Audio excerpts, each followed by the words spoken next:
আজি মুছলমান ছাত্ৰ সন্থাৰ তৰফৰ পৰা ৰাজধানী দিল্লীত মুখ্যমন্ত্ৰীৰ বিৰুদ্ধে কেইবাটাও বিস্ফোৰক মন্তব্য কৰা হৈছে। অসমত মিয়া মিয়া বুলি কৈ অসমৰ সংখ্যালঘু মুছলমানক অপমান কৰে চৰকাৰে। কেৱল ইমানেই নহয়, অসমত সুৰক্ষিত নহয় সংখ্যালঘু মুছলমান। অসমৰ মুছলমানক উদ্দেশ্যি সংখ্যালঘু মুছলিম ছাত্ৰ সন্থাৰ তৰফৰ পৰা ৰাজধানী চহৰ দিল্লীত মুখ্যমন্ত্ৰীৰ বিৰুদ্ধে কি বিস্ফোৰক মন্তব্য কৰা হৈছে আৰু প্ৰধানমন্ত্ৰী গৃহমন্ত্ৰীক কিয় স্মাৰক পত্ৰ প্ৰদান কৰা হৈছে জনোৱাৰ চেষ্টা কৰিম। অসমত সুৰক্ষিত নহয় সংখ্যালঘু মুছলমান। মুছলিম ছাত্ৰ সন্থাৰ তৰফৰ পৰা বিস্ফোৰক মন্তব্য কৰা হৈছে। মিয়া মিয়া বুলি কৈ অসমত হাৰাশাস্তি কৰে মুছলমানক। এখন জিলাৰ পৰা অন্য এখন জিলালৈ যাবলৈ নিদিওঁ বুলি কোৱা কথাটো দুৰ্ভাগ্যজনক। এয়া মুছলিম ছাত্ৰ সন্থাৰ তৰফৰ পৰা মন্তব্য কৰা হৈছে। ৰাজ্য পৰিচালনাত ব্যৰ্থ হৈছে মুখ্যমন্ত্ৰী।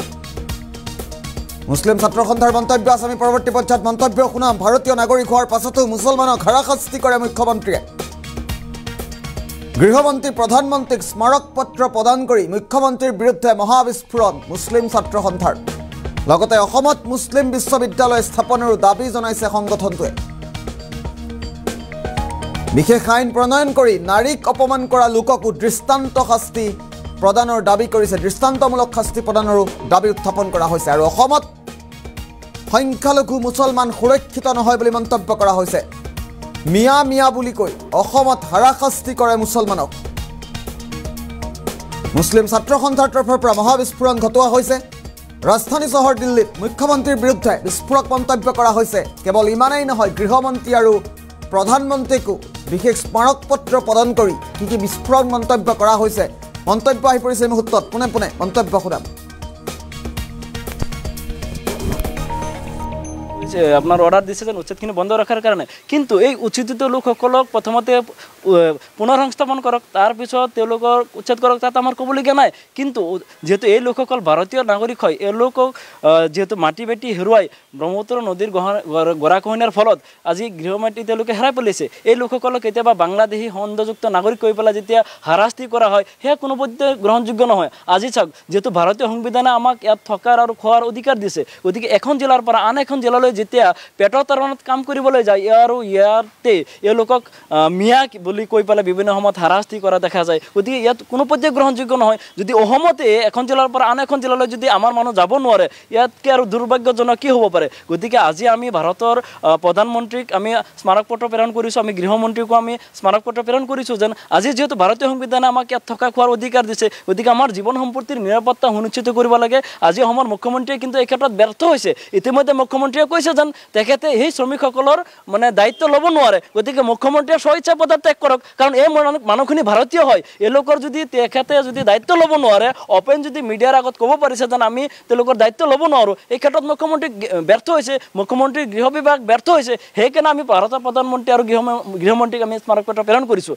গতিকে লগতে আমি এটা কথা ক'ব বিচাৰিছোঁ যেন অসমত যিহেতু আমাৰ মুছলিম যিবিলাক ছাত্ৰ ছাত্ৰী আছে, তেওঁলোকক অধ্যয়নৰ কাৰণে এখন মুছলিম বিশ্ববিদ্যালয় স্থাপন কৰিব লাগে।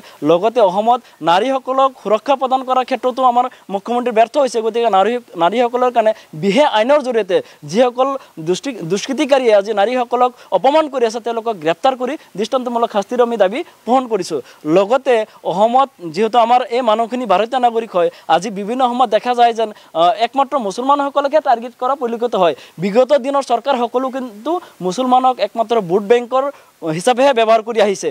ইতিমধ্যে আপোনাৰ হাইকোৰ্টে কৈছে, আপোনাৰ অৰ্ডাৰ দিছে যেন উচ্ছেদখিনি বন্ধ ৰাখাৰ কাৰণে, কিন্তু এই উচ্ছেদিত লোকসকলক প্ৰথমতে পুনঃসংস্থাপন কৰক, তাৰপিছত তেওঁলোকৰ উচ্ছেদ কৰক, তাত আমাৰ ক'বলগীয়া নাই। কিন্তু যেহেতু এই লোকসকল ভাৰতীয় নাগৰিক হয়, এই লোকক যেহেতু মাটি বেটি হেৰুৱাই ব্ৰহ্মপুত্ৰ নদীৰ গৰাখহনীয়াৰ ফলত আজি গৃহমাটি তেওঁলোকে হেৰাই পেলাইছে। এই লোকসকলক কেতিয়াবা বাংলাদেশী সংযুক্ত নাগৰিক কৈ পেলাই যেতিয়া হাৰাশাস্তি কৰা হয়, সেয়া কোনোপধ্যে গ্ৰহণযোগ্য নহয়। আজি চাওক, যিহেতু ভাৰতীয় সংবিধানে আমাক ইয়াত থকাৰ আৰু খোৱাৰ অধিকাৰ দিছে, গতিকে এখন জিলাৰ পৰা আন এখন জিলালৈ যেতিয়া পেটৰ তাৰণত কাম কৰিবলৈ যায় আৰু ইয়াতে এওঁলোকক মিয়া বুলি কৈ পেলাই বিভিন্ন সময়ত হাৰাশাস্তি কৰা দেখা যায়। গতিকে ইয়াত কোনো পৰ্যায়ে গ্ৰহণযোগ্য নহয়। যদি অসমতে এখন জিলাৰ পৰা আন এখন জিলালৈ যদি আমাৰ মানুহ যাব নোৱাৰে, ইয়াতকৈ আৰু দুৰ্ভাগ্যজনক কি হ'ব পাৰে। গতিকে আজি আমি ভাৰতৰ প্ৰধানমন্ত্ৰীক আমি স্মাৰক পত্ৰ প্ৰেৰণ কৰিছোঁ। আমি গৃহমন্ত্ৰীকো আমি স্মাৰক পত্ৰ প্ৰেৰণ কৰিছোঁ যেন আজি যিহেতু ভাৰতীয় সংবিধানে আমাক ইয়াত থকা খোৱাৰ অধিকাৰ দিছে, গতিকে আমাৰ জীৱন সম্পত্তিৰ নিৰাপত্তা সুনিশ্চিত কৰিব লাগে। আজি অসমৰ মুখ্যমন্ত্ৰীয়ে কিন্তু এই ক্ষেত্ৰত ব্যৰ্থ হৈছে। ইতিমধ্যে মুখ্যমন্ত্ৰীয়ে কৈছে যেন তেখেতে সেই শ্ৰমিকসকলৰ মানে দায়িত্ব ল'ব নোৱাৰে গতিকে মুখ্যমন্ত্ৰীয়ে স্বইচ্ছা পদত্যাগ কৰক কাৰণ এই মানুহখিনি ভাৰতীয় হয় এওঁলোকৰ যদি তেখেতে যদি দায়িত্ব ল'ব নোৱাৰে